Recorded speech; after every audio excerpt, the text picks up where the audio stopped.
Genesis 41. When 2 full years had passed, Pharaoh had a dream. He was standing by the Nile. When out of the river there came up 7 cows, sleek and fat, and they grazed among the reeds. After them, 7 other cows, ugly and gaunt, came up out of the Nile and stood beside those on the river bank. And the cows that were ugly and gaunt ate up the 7 sleek, fat cows. Then Pharaoh woke up. He fell asleep again and had a second dream. 7 heads of grain, healthy and good, were growing on a single stalk. After them, 7 other heads of grain sprouted thin and scorched by the east wind. The thin heads of grain swallowed up the 7 healthy, full heads. Then Pharaoh woke up. It had been a dream. In the morning his mind was troubled, so he sent for all the magicians and wise men of Egypt. Pharaoh told them his dreams, but no one could interpret them for him. Then the chief cupbearer said to Pharaoh, "Today I am reminded of my shortcomings. Pharaoh was once angry with his servants, and he imprisoned me and the chief baker in the house of the captain of the guard. Each of us had a dream the same night, and each dream had a meaning of its own. Now a young Hebrew was there with us, a servant of the captain of the guard. We told him our dreams, and he interpreted them for us, giving each man the interpretation of his dream. And things turned out exactly as he interpreted them to us. I was restored to my position, and the other man was hanged." So Pharaoh sent for Joseph, and he was quickly brought from the dungeon. When he had shaved and changed his clothes, he came before Pharaoh. Pharaoh said to Joseph, "I had a dream, and no one can interpret it. But I have heard it said of you that when you hear a dream you can interpret it. I cannot do it." Joseph replied to Pharaoh, "But God will give Pharaoh the answer he desires." Then Pharaoh said to Joseph, "In my dream I was standing on the bank of the Nile. When out of the river there came up 7 cows, fat and sleek, and they grazed among the reeds. After them, 7 other cows came up scrawny and very ugly and lean. I had never seen such ugly cows in all the land of Egypt. The lean, ugly cows ate up the 7 fat cows that came up first. But even after they ate them, no one could tell that they had done so. They looked just as ugly as before. Then I woke up. In my dreams I also saw 7 heads of grain, full and good, growing on a single stalk. After them, 7 other heads sprouted withered and thin and scorched by the east wind. The thin heads of grain swallowed up the 7 good heads. I told this to the magicians, but none could explain it to me." Then Joseph said to Pharaoh, "The dreams of Pharaoh are one and the same. God has revealed to Pharaoh what he is about to do. The 7 good cows are 7 years, and the 7 good heads of grain are 7 years, it is one and the same dream. The 7 lean, ugly cows that came up afterward are 7 years, and so are the 7 worthless heads of grain scorched by the east wind, they are 7 years of famine.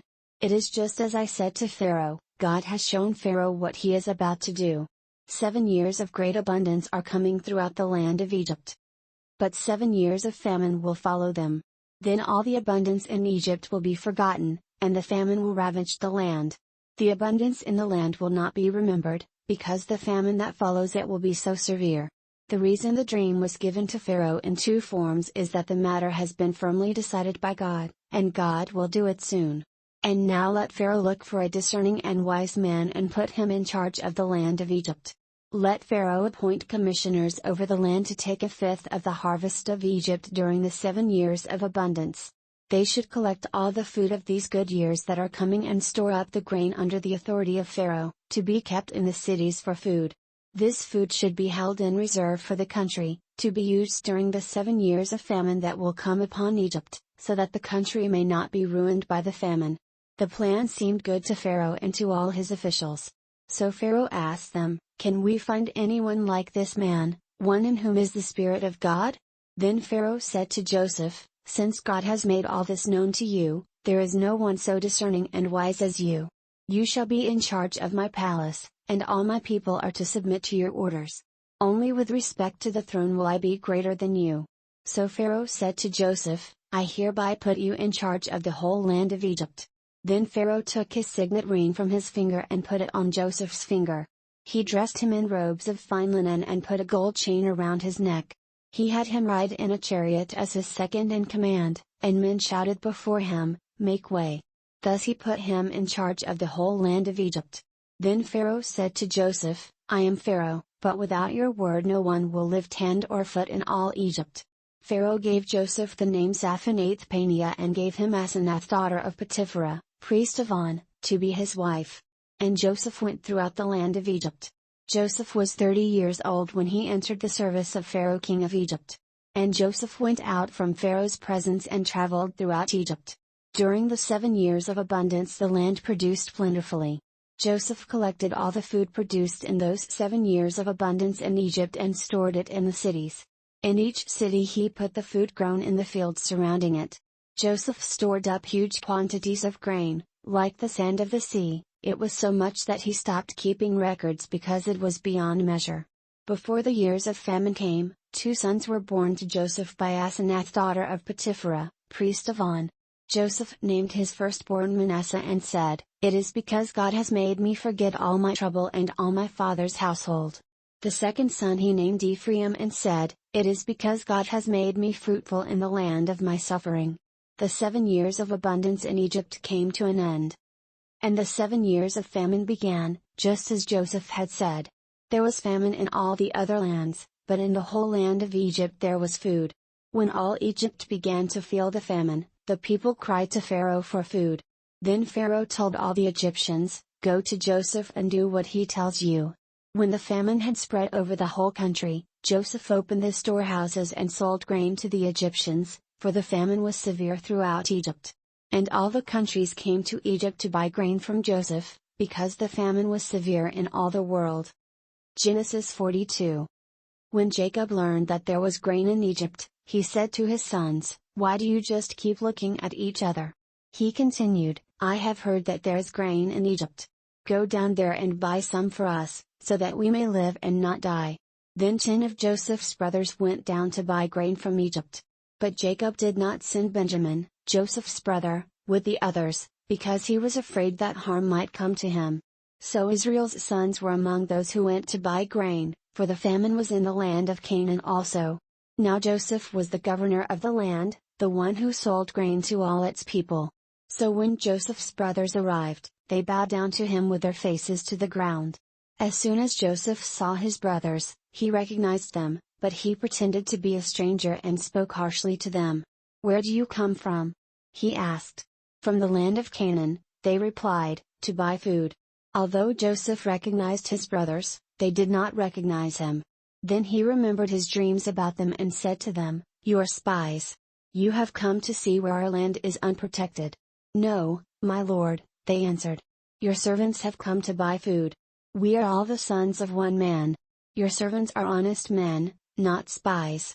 "No," he said to them. "You have come to see where our land is unprotected." But they replied, "Your servants were 12 brothers, the sons of one man, who lives in the land of Canaan. The youngest is now with our father, and one is no more." Joseph said to them, "It is just as I told you, you are spies. And this is how you will be tested, as surely as Pharaoh lives, you will not leave this place unless your youngest brother comes here. Send one of your number to get your brother, the rest of you will be kept in prison, so that your words may be tested to see if you are telling the truth. If you are not, then as surely as Pharaoh lives, you are spies." And he put them all in custody for 3 days. On the 3rd day, Joseph said to them, "Do this and you will live, for I fear God. If you are honest men, let one of your brothers stay here in prison, while the rest of you go and take grain back for your starving households. But you must bring your youngest brother to me, so that your words may be verified and that you may not die." This they proceeded to do. They said to one another, "Surely we are being punished because of our brother. We saw how distressed he was when he pleaded with us for his life, but we would not listen, that's why this distress has come upon us." Reuben replied, "Didn't I tell you not to sin against the boy? But you wouldn't listen. Now we must give an accounting for his blood." They did not realize that Joseph could understand them, since he was using an interpreter. He turned away from them and began to weep, but then turned back and spoke to them again. He had Simeon taken from them and bound before their eyes. Joseph gave orders to fill their bags with grain, to put each man's silver back in his sack, and to give them provisions for their journey. After this was done for them, they loaded their grain on their donkeys and left. At the place where they stopped for the night one of them opened his sack to get feed for his donkey, and he saw his silver in the mouth of his sack. "My silver has been returned," he said to his brothers. "Here it is in my sack." Their hearts sank and they turned to each other trembling and said, "What is this that God has done to us?" When they came to their father Jacob in the land of Canaan, they told him all that had happened to them. They said, "The man who is lord over the land spoke harshly to us and treated us as though we were spying on the land. But we said to him, 'We are honest men, we are not spies. We were 12 brothers, sons of one father. One is no more, and the youngest is now with our father in Canaan.' Then the man who is lord over the land said to us, 'This is how I will know whether you are honest men: leave one of your brothers here with me, and take food for your starving households and go. But bring your youngest brother to me so I will know that you are not spies but honest men. Then I will give your brother back to you, and you can trade in the land.' As they were emptying their sacks, there in each man's sack was his pouch of silver. When they and their father saw the money pouches, they were frightened. Their father Jacob said to them, 'You have deprived me of my children. Joseph is no more and Simeon is no more, and now you want to take Benjamin. Everything is against me.' Then Reuben said to his father, 'You may put both of my sons to death if I do not bring him back to you. Entrust him to my care, and I will bring him back.' But Jacob said, 'My son will not go down there with you, his brother is dead and he is the only one left. If harm comes to him on the journey you are taking, you will bring my gray head down to the grave in sorrow.'" Genesis 43. Now the famine was still severe in the land. So when they had eaten all the grain they had brought from Egypt, their father said to them, "Go back and buy us a little more food." But Judah said to him, "The man warned us solemnly, 'You will not see my face again unless your brother is with you. If you will send our brother along with us, we will go down and buy food for you. But if you will not send him, we will not go down, because the man said to us, "You will not see my face again unless your brother is with you."'" Israel asked, "Why did you bring this trouble on me by telling the man you had another brother?" They replied, "The man questioned us closely about ourselves and our family. 'Is your father still living?' He asked us, 'Do you have another brother?' We simply answered his questions. How were we to know he would say, 'Bring your brother down here'?" Then Judah said to Israel his father, "Send the boy along with me and we will go at once, so that we and you and our children may live and not die. I myself will guarantee his safety, you can hold me personally responsible for him. If I do not bring him back to you and set him here before you, I will bear the blame before you all my life. As it is, if we had not delayed, we could have gone and returned twice." Then their father Israel said to them, "If it must be, then do this, put some of the best products of the land in your bags and take them down to the man as a gift: a little balm and a little honey, some spices and myrrh, some pistachio nuts and almonds. Take double the amount of silver with you, for you must return the silver that was put back into the mouths of your sacks. Perhaps it was a mistake. Take your brother also and go back to the man at once. And may God Almighty grant you mercy before the man so that he will let your other brother and Benjamin come back with you. As for me, if I am bereaved, I am bereaved." So the men took the gifts and double the amount of silver, and Benjamin also. They hurried down to Egypt and presented themselves to Joseph. When Joseph saw Benjamin with them, he said to the steward of his house, "Take these men to my house, slaughter an animal and prepare dinner, they are to eat with me at noon." The man did as Joseph told him and took the men to Joseph's house. Now the men were frightened when they were taken to his house. They thought, "We were brought here because of the silver that was put back into our sacks the first time. He wants to attack us and overpower us and seize us as slaves and take our donkeys." So they went up to Joseph's steward and spoke to him at the entrance to the house. "Please, sir," they said, "we came down here the first time to buy food. But at the place where we stopped for the night we opened our sacks and each of us found his silver the exact weight in the mouth of his sack. So we have brought it back with us. We have also brought additional silver with us to buy food. We don't know who put our silver in our sacks." "It's all right," he said. "Don't be afraid. Your God, the God of your father, has given you treasure in your sacks. I received your silver." Then he brought Simeon out to them. The steward took the men into Joseph's house, gave them water to wash their feet and provided fodder for their donkeys. They prepared their gifts for Joseph's arrival at noon, because they had heard that they were to eat there. When Joseph came home, they presented to him the gifts they had brought into the house, and they bowed down before him to the ground. He asked them how they were, and then he said, "How is your aged father you told me about? Is he still living?" They replied, "Your servant our father is still alive and well." And they bowed low to pay him honor. As he looked about and saw his brother Benjamin, his own mother's son, he asked, "Is this your youngest brother, the one you told me about?"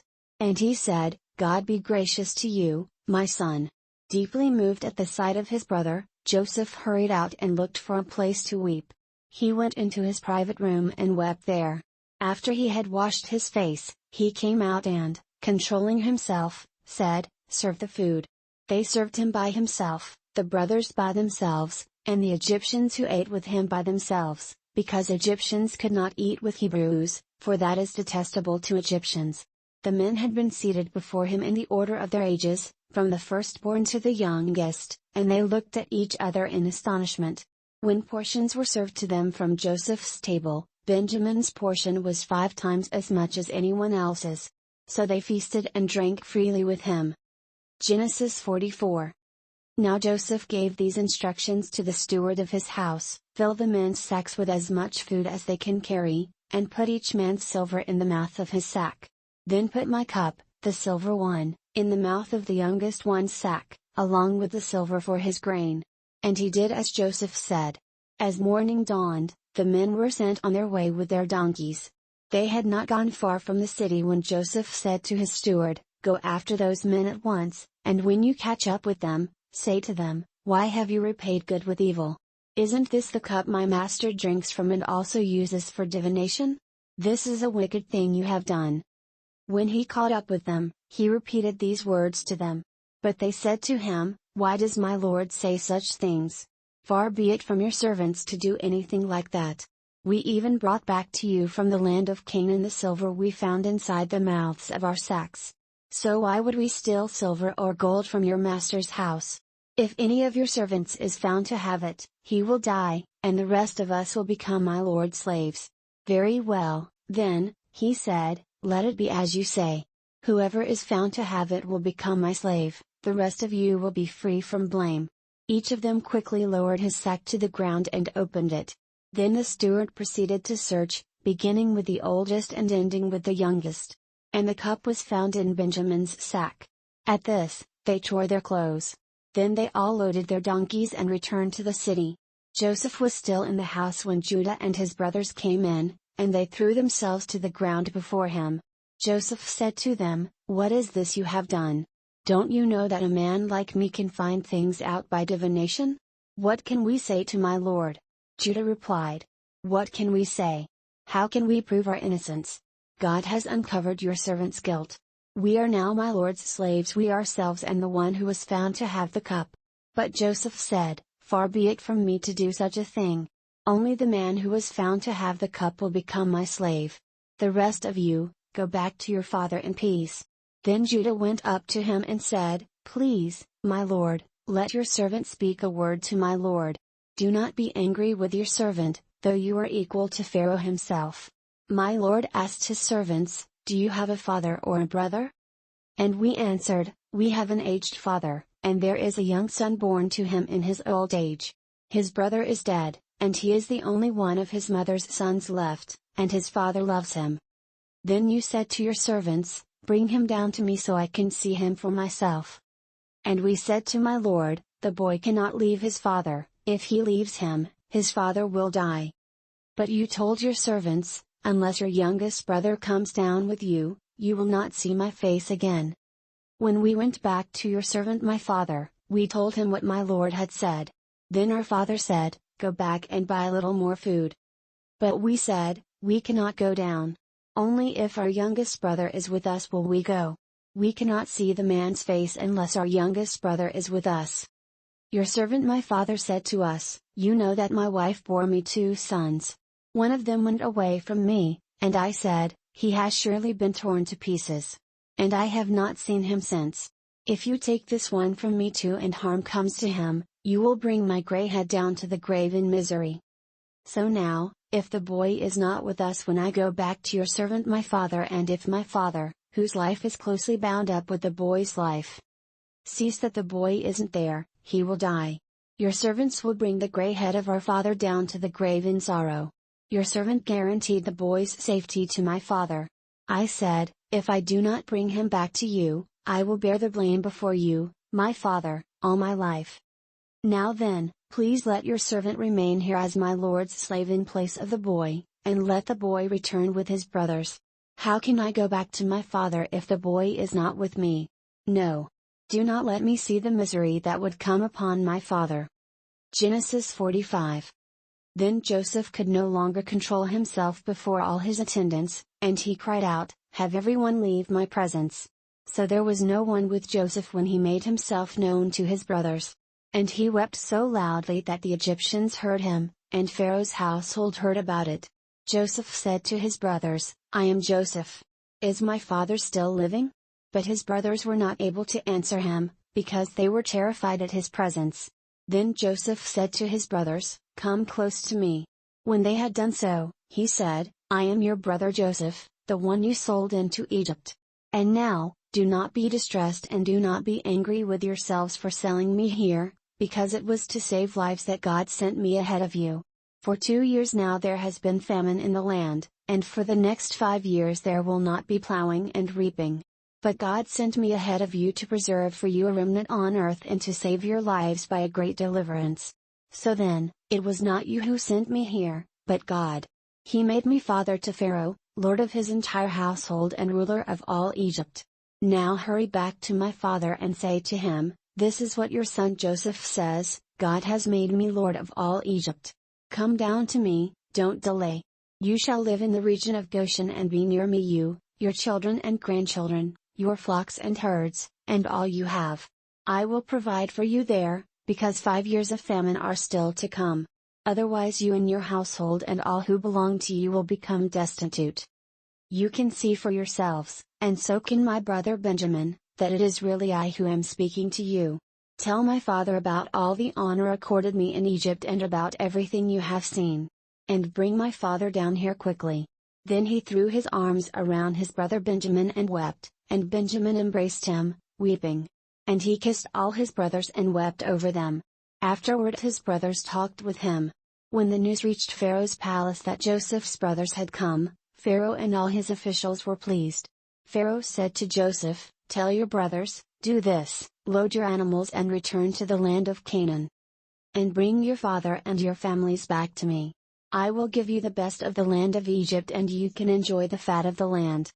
You are also directed to tell them, "Do this, take some carts from Egypt for your children and your wives, and get your father and come. Never mind about your belongings, because the best of all Egypt will be yours." So the sons of Israel did this. Joseph gave them carts, as Pharaoh had commanded, and he also gave them provisions for their journey. To each of them he gave new clothing, but to Benjamin he gave 300 shekels of silver and 5 sets of clothes. And this is what he sent to his father: 10 donkeys loaded with the best things of Egypt, and 10 female donkeys loaded with grain and bread and other provisions for his journey. Then he sent his brothers away, and as they were leaving he said to them, "Don't quarrel on the way." So they went up out of Egypt and came to their father Jacob in the land of Canaan. They told him, "Joseph is still alive. In fact, he is ruler of all Egypt." Jacob was stunned, he did not believe them. But when they told him everything Joseph had said to them, and when he saw the carts Joseph had sent to carry him back, the spirit of their father Jacob revived. And Israel said, "I'm convinced. My son Joseph is still alive. I will go and see him before I die."